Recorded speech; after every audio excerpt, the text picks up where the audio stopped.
Envie de révolutionner l'avenir de l'Afrique, l'agriculture et l'innovation, le cœur battant de l'Afrique. Découvrez des technologies de pointe et des idées révolutionnaires. Abonnez-vous à Business du pays et construisons ensemble un avenir meilleur. Les premières lueurs de l'aube peignaient le ciel au-dessus de Dakar. Le soleil commençait à se lever, projetant des teintes dorées et rosées sur les toits des maisons et les champs environnants. La ville s'éveillait doucement, mais à la ferme de Mamadou, quelque chose semblait perturbé. Le chant d'un coq résonnait à travers la ferme, perçant le silence du matin. C'était un son familier, un signal que la journée de travail allait commencer. Mais aujourd'hui, ce chant semblait plus urgent, presque désespéré. Mais quelque chose était différent. L'air était chargé d'une tension palpable. Les animaux semblaient nerveux, leurs mouvements plus rapides et saccadés que d'habitude. Les travailleurs de la ferme échangèrent des regards inquiets, se demandant ce qui pouvait bien se passer. Au lieu de l'habituelle symphonie de gloussements, il régnait un silence inquiétant. Les poules, habituellement si bruyantes et actives, étaient étrangement silencieuses. On n'entendait que le bruissement léger des plumes et quelques pépiments étouffés. Mamadou, le gérant de la ferme, sentit un nœud d'inquiétude se serrer dans son estomac. Il connaissait bien ces animaux et savait que ce silence n'était pas normal. Quelque chose n'allait pas, et il devait découvrir quoi. Il accéléra le pas, ses sandales claquant sur le chemin poussiéreux. Chaque pas résonnait comme un écho de son inquiétude croissante. Il devait atteindre le poulailler rapidement pour comprendre ce qui se passait. Le murmure lui parvint avant qu'il n'atteigne le poulailler, un pépiment faible et angoissé. Ce son, bien que faible, était chargé de peur et d'incertitude. Mamadou savait qu'il devait agir vite, son cœur battait la chamade. Était-ce une maladie? Une épidémie qui aurait frappé ses poules? Ou peut-être un prédateur qui avait trouvé un moyen d'entrer dans le poulailler? Un prédateur avait-il trouvé un moyen d'entrer? Mamadou scrutait les environs, cherchant des signes de danger. Il savait que chaque seconde comptait. Il devait protéger ses poules, sa source de revenus et de fierté. Le mystère devait être résolu, et vite. L'air à l'intérieur du poulailler était saturé d'une forte odeur d'ammoniac. Cette odeur piquante était le signe d'un environnement qui nécessitait une attention immédiate.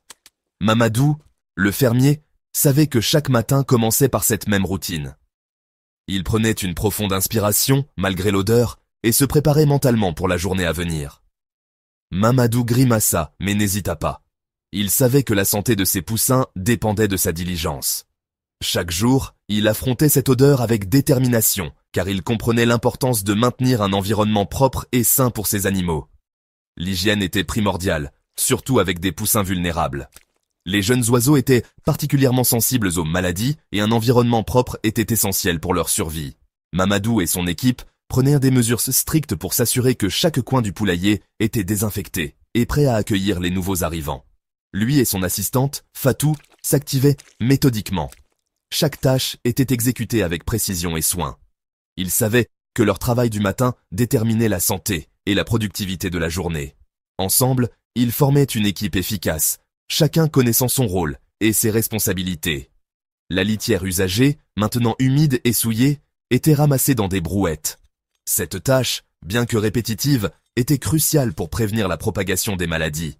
Mamadou et Fatou travaillaient en synchronisation, retirant soigneusement chaque morceau de litière sale pour faire place à un environnement plus propre. De la sueur fraîche, parfumée de pin et de soleil, était répandue généreusement. Cette nouvelle litière offrait non seulement un confort aux poussins, mais aidait également à absorber l'humidité et à réduire les odeurs. Mamadou prenait un moment pour apprécier l'odeur fraîche avant de continuer son travail. De l'eau propre, essentielle pour prévenir la déshydratation, était versée dans des abreuvoirs désinfectés. Mamadou savait que l'eau était la clé de la santé de ses poussins. Il veillait à ce que chaque abreuvoir soit rempli à ras-bord, offrant ainsi une source constante d'hydratation pour ses oiseaux. Chaque geste était un automatisme, affiné par des années d'expérience, mais aujourd'hui, chaque mouvement était empreint d'urgence. Mamadou sentait la pression de la journée, mais il savait que son travail était essentiel. Chaque matin, il se rappelait pourquoi il faisait ce qu'il faisait, et cela lui donnait la force de continuer, malgré les défis. Les poussins se blottissaient les uns contre les autres, leurs plumes duveteuses étant une protection insuffisante contre la fraîcheur matinale. Mamadou ajusta la hauteur des lampes chauffantes, leur lueur orangée, un véritable phare dans la pénombre. La température était cruciale. Trop froid, et les poussins ne se développeraient pas. trop chaud, et ils risquèrent la surchauffe. Il observait attentivement les poussins. Se dispersaient-ils confortablement, signe d'une température idéale, ou étaient-ils encore agglutinés, frissonnants? Son œil expert scrutait le moindre signe de détresse. La source de l'inquiétude précédente devint claire. Quelques poussins dans un coin étaient léthargiques, leur pépiment faible et irrégulier. Mamadou soupçonnait la coccidiose, une infection parasitaire courante et souvent dévastatrice. Il mélangea une dose soigneusement mesurée de médicaments anticoccidiens à leur eau, espérant les sauver. La prévention, cependant, valait toujours mieux que la guérison, pensait-il. Il saupoudra des vitamines dans l'alimentation, renforçant le système immunitaire des poussins et favorisant une croissance saine et robuste. 5e étape, un festin pour les plumes et la croissance. Les mangeoires vides furent remplis de miettes nutritives pour poussins, formulées pour une croissance optimale. Les poussins, leur appétit stimulé par la nourriture et l'eau fraîche, piaillaient avec une vigueur renouvelée. Mamadou les observait d'un œil critique. Mangeaient-ils avec appétit? Leurs excréments étaient-ils consistants, signe d'une bonne digestion? Chaque détail comptait, une mosaïque d'indices sur leur bien-être. 6e étape, l'œil attentif de Mamadou, la main douce de Fatou. Mamadou et Fatou étaient des piliers de leur communauté, connus pour leur expertise et leur dévouement dans l'élevage de volailles. Mamadou, avec son œil perçant, pouvait détecter les moindres changements dans le comportement de ses poules. Il passait des heures à observer, notant chaque détail, chaque mouvement suspect. Sa capacité à anticiper les problèmes avant qu'ils ne deviennent graves était inestimable. Fatou, son toucher doux mais ferme, examina chaque poussin. Elle avait une manière unique de manipuler les poussins, les rassurant tout en les examinant minutieusement. Sa patience et son attention aux détails faisèrent d'elle une experte dans la détection des premiers signes de maladie.